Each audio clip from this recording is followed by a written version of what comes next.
Hey guys, it's Goosebumps Completionist, and today I'm bringing you another episode review from the classic Are You Afraid of the Dark television show. And this episode comes from season 4. This was written and directed by Ron Oliver, who you might recognize from the Goosebumps television show.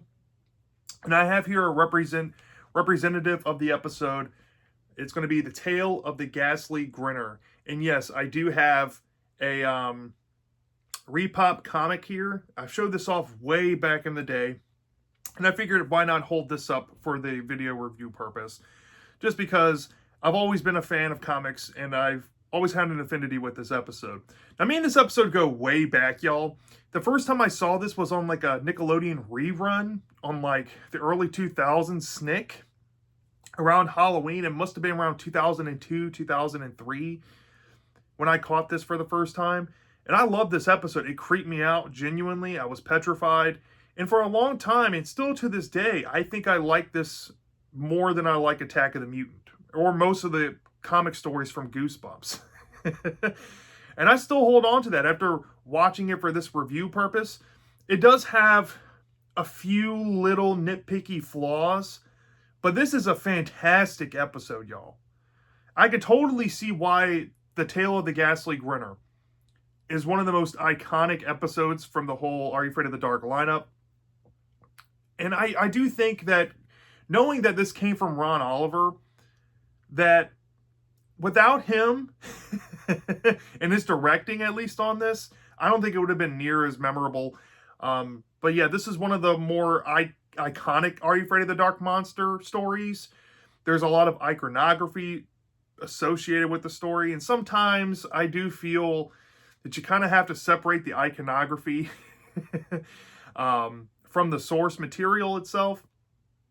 But this is a fantastic episode. If you're a fan of comic horror, or if you're a fan of just comic book stories in general, and you're in the kids' horror medium, and you've never watched The Tale of the Ghastly Grinner, you need to watch this, because it will knock your socks off. it will do something for everyone, I feel. If you're into the more humor stories, if you're into the more slapstick, just fun, lighthearted stories, it does have its dark moments and some petrifying scenes, though, that I'll get into. But yeah, I think everyone will have some level of enjoyment out of this episode. So let's get into the plot overview without giving too much away. So this episode, like usual, I always go into the rigmarole when I talk about Are You Afraid of the Dark episodes. It begins with the Midnight Society getting together in the woods, sitting around, and it's somebody else's turn to tell the story. And the person who tells the story, of course, says it, and then they close out the episode, right? So whoever it is, I don't really keep track of this. It's their turn to tell a story. And the story begins with this kid named Ethan.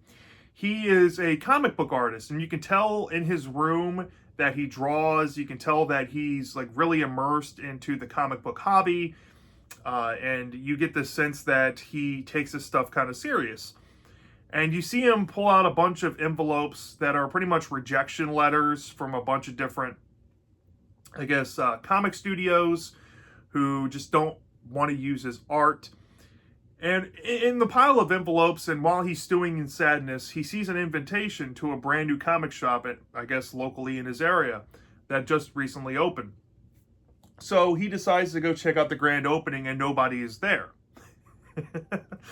And he's like, okay, what is going on here? And he meets this girl who is kind of like a, I don't know how to put this. She kind of looks like a biker chick, but she's also kind of like that I guess, early 90s grunge rock girl. And this was made in the mid 90s, so you got to keep that in mind. So she has that going on for her, and she's telling Ethan about this comic book that she has that she essentially wants to give him. And Ethan's like, I don't want this, this might be, just too much to ask for. But the girl, she opens up this briefcase, and it's a comic book inside of it. And it was apparently drawn by her father, who, only ever drew one issue of the comic. There were other copies, but they got destroyed somehow. And something tragic happened to her father involving the Ghastly Grinner. And she pretty much says she wants Ethan to have it and look at it and just appreciate it for what it is. So Ethan's like, okay. And he takes the comic with him to school. And he's like really jazzed to have it. He has his textbook flipped upside down in his science class, and his science teacher's going over microwaves, which plays a part in the story. And there's a big like fish tank also in the room. And he gets caught reading his comic, and the teacher throws the comic into the fish tank to kind of make an example of him. And there's another girl in his class named Hooper. She's like this really, know-it-all nerdy girl.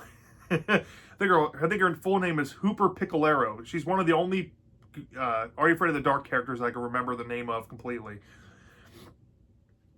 She notices this and thinks it's kind of wrong. And that plays a role later on in the story. So Ethan takes the wet comic and takes it home with him after listening about microwave technology in school.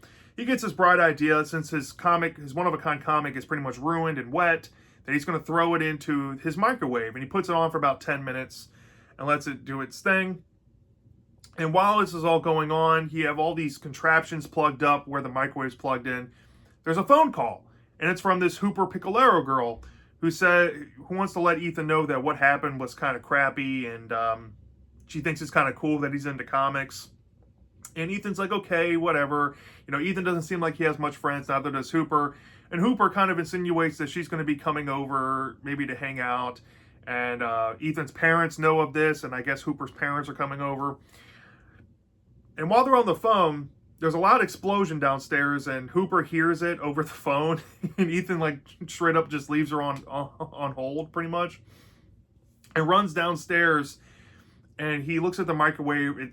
There's smoke everywhere. The door's blown off the hinges. And he looks at the door, and there's an imprint of the Ghastly Grinner from the comic. And this is, like I said, this is a repop cover of the actual comic in the episode. You can just imagine what this thing looks like. So he sees the imprint, and he sees his mom come out acting weird, and there's like this blue goop coming out of her mouth. And he gets petrified, goes to try to alarm his dad, and his dad has the same issue going on, blue goop coming out of his mouth. So he leaves his house, and he ends up bumping into Hooper, who decided to come over, and they're chatting, and Ethan's like, something's wrong, we need to go hide. Whatever was in the comic is like out now, and Hooper's like, okay, well, my parents are here, and Hooper's parents goes inside to meet Ethan's parents. And it's safe to assume that this stuff is kind of infectious. So whenever, somebody gets like blue goop in their mouth from the Ghastly Grinner, they can pass it on to the other people. So Ethan and Hooper realize very quickly that they need to find out what's wrong with this comic, and they need to head to the comic shop on the other side of town. So they head for a bus, and when they get on the bus, they're like the only two people on, and the bus driver seemingly has been possessed by the Ghastly Grinner himself. And he turns his head in like a 180 degree, and he has blue goop coming down. That's one of the most iconically scary images I always think about when I think of this episode. But he's driving like a maniac, and eventually they pull the brakes, and they get off the bus, and the bus driver is very eerie. He's just staring at the kids like gawking his head, and the kids are like, well, let's go to school to see what we can find out. So they go to school, and they head to the science class, because they're talking about microwave technology, and they're like, well, maybe there's something here that we can look into. And they have the physical damage comic on hand with a burning hole in it where the Ghastly Grinner escaped. And they realize that on the bus, I should have mentioned this, that what they're going through in their real life is happening in the comic. I don't know where this stuff came from, but it just happens. So they're like, well, maybe we should, try to see what we can do with the microwave, and if we can get the Ghastly Grinner to come here, we can maybe use the microwaves to put him back in. Well, they get caught by the science teacher from earlier, and when the science teacher comes in, the Ghastly Grinner finally makes his real, true appearance. And this guy, he is like almost like 7 foot tall, it seems. He's wearing a jester hat. He's wearing yellow makeup. He has yellow teeth. He looks scary as all get out. And he scares the two kids, grabs the teacher, turns the teacher into one of his laughing minions with blue goop in his mouth. and Hooper and Ethan manage to escape. There is a thing that I should mention before we get to the last part of the story. Hooper has this big giant eraser that they bring up, and it's kind of like a hint to be dropped near the end. So keep that in mind. So they leave the school and they head straight to the comic shop to ask the girl who works there for help. And the girl reveals that the reason why she chose Ethan was that he was a comic book artist and that he can eventually finish what her father started. And there's unfinished artwork inside of this briefcase, and she wants Ethan to finish it. And Ethan's like, well, that's a tall order, and he's kind of struggling with his confidence because he's been rejected from other comic book places. But the Ghastly Grinner makes his appearance known, grabs the girl from the comic shop, and pretty much sucks her into the comic book universe. And Ethan and Hooper realize that Ethan needs to sit down and handle the Ghastly Grinner. So it's not really described how long this is, but he sits down and starts drawing, and he draws himself as a superhero, and he's able to use that to put himself into the comic where the comic shop lady and her father have been sucked into, and he goes in there to fight the Ghastly Grinner. And Hooper's witnessing all this on the panels, and eventually comes out to the point where they think they defeated the Ghastly Grinner, but now there's no way out of the comic book universe. And then there's like sound effects being played where Hooper can hear the laughing of the Ghastly Grinner. And this was kind of implied by the comic book shop owner when she described how her father started hearing things, and he eventually, had something terrible happen to him while he was drawing the Ghastly Grinner. So she comes up with a bright idea to ultimately save the day with this giant eraser. And what she does ends up potentially bringing Ethan and the comic shop family out of the comic, and we get to see what happens with Ethan. Does he get a happy ending or not? And the story ends in typical Are You Afraid of the Dark fashion. There's no twist or anything. It ends kind of copacetically. And the Midnight Society close off the episode. And that's essentially what you're going to expect out of the tale of the Ghastly Grinner. So, yeah, I'm going to be upfront with y'all. I really don't have much objective negatives with this. Pretty much everything about this episode, I think, is nailing what it's trying to be perfectly. If I had to describe this episode, this is like if you took some aspects of Goosebumps that made it work very well, and the aspects of Are You Afraid of the Dark that made it work very well, and you blended them together. This is like a perfect blend of Goosebumps and Are You Afraid of the Dark cheese. I don't know how Ron Oliver, managed to do this or pull this off, but there's some effects in this episode I can kind of gush over where, there's effects of the Ghastly Grinner's head spinning around, and you get the sense that you're kind of in for a ride. It's just a memorable watch all the way through. Ethan, he's a great character. He has a good character arc. He has some insecurities about, being rejected from a comic book label after comic book label. He gets trusted with this comic book to cherish it and take care of it because it's one of a kind. He ends up getting himself in trouble and messes up. He tries to fix it, gets in more trouble. And then he realizes that he has to be the hero and use his talent to save the day. It's a decent arc for Are You Afraid of the Dark? Hooper Piccolero has to be the most memorable side character in the history of this show. She's kind of sweet, kind of one note, but I think she weirdly works in that case. She's kind of like an Amy from Are You Terrified Yet from Goosebumps Series 2000, where she's kind of some comic relief. And yeah, she may be an overplayed stereotype, but she does have her own arc as well. She's kind of shy, she's kind of nerdy, she doesn't really step outside of comfort zones, and she ends up participating with Ethan to help Ethan save the day. So she does get her own mini arc as well. What makes this so, I think, well done is the atmosphere of this story here. Everything pops. It feels like 90s comics. If you were not born in the 90s and you don't know how comic book shops looked, there's something about this episode that if you're a comic book lover, it just screams on pretty much every scene of the entire story. It's incredible. I think it outshines Attack of the Mutant and pretty much any comic story in Goosebumps for that. It's just well told as what it's trying to be, right? For it being a comic book horror theme story in the kids horror subgenre, you can't really go wrong um, most of the time. But this is pretty much the closest to perfect I've seen, right? It's so perfect, and I think what sends it to that next level is the villain of the Ghastly Grinner. He is so iconic in Are You Afraid of the Dark? He's pretty much on every fan-made poster. I mean, on the season 1 DVD release of the reboot show, there was 3 bonus episodes included on the back, in the back of the disc. And they put Laughing in the Dark, Dead Man's Float, and Ghastly Grinner in it. So that should tell you, how much the showrunners think of this episode too. It's fantastic for the most part. However, while there are many great things about it, there are some small nitpicky things I have with it. The first thing is the goofy music. I get it. It's a jester clown character, but I have no idea why they went with that guitar twang. Like it goes like just randomly in certain scenes to transition to the next part. It's kind of goofy, and it does kind of detract.